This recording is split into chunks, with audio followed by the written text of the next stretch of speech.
안녕하십니까. 행복한 하루입니다. 오늘 우리가 함께 나눌 말씀은 마태복음 16장 24절의 말씀입니다. 이에 예수께서 제자들에게 이르시되 누구든지 나를 따라오려거든 자기를 부인하고 자기 십자가를 지고 나를 따를 것이니라. 아멘. 예수님을 따르는 삶을 우리가 달리 표현하자면 제자의 길을 간다라고 표현할 수 있습니다. 우리 누구나 다 예수님의 제자가 되고 싶죠. 그리고 어리절에도 나누었듯이 예수님의 제자가 되기를 너무너무 사모해서 그 당시만 해도 많은 사람들이 따랐습니다.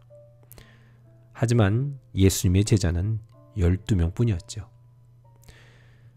대부분의 사람들은 그냥 책임감 없이 필요에 따라서 이렇게 저렇게 몰려다니는 무리들이었습니다.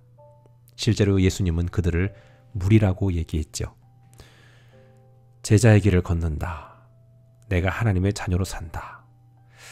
그러한 내용 중에 정말 중요한 조건이 있다면 뭘까요?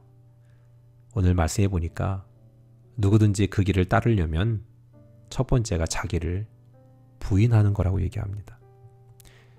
모든 문제의 발단이요 어디서 일어납니까?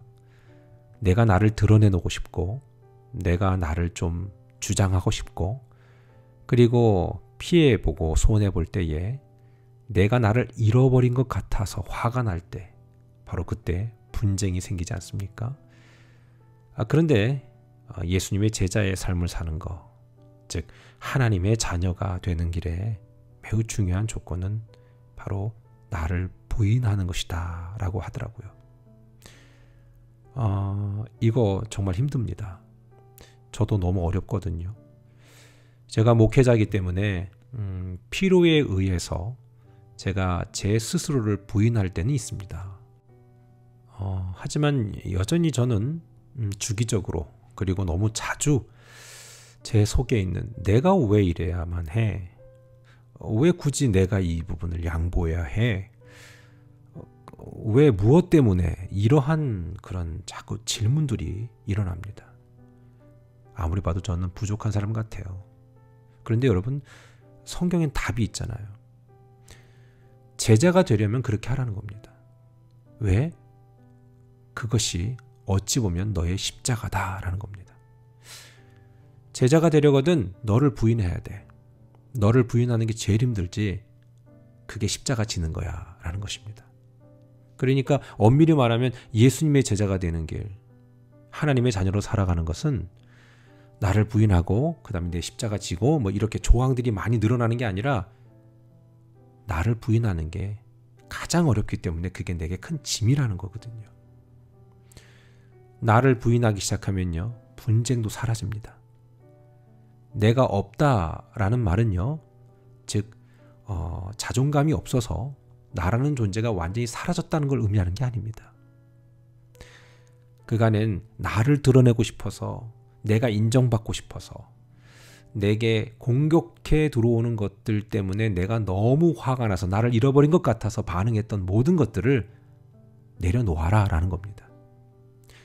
나를 부인할 때는요 이러한 것들이 다 사라질 수밖에 없습니다. 왜 언성이 높아지고 왜 볼륨이 높아질까요? 나를 드러내고 싶은 거거든요. 억울하다는 거거든요. 화가 난다는 거거든요. 반대로 자랑하고 싶다는 거거든요. 여러분, 나를 부인해야 합니다. 저도 제 자신을 계속 부인할게요. 여러분들이 함께 그렇게 노력했으면 좋겠습니다.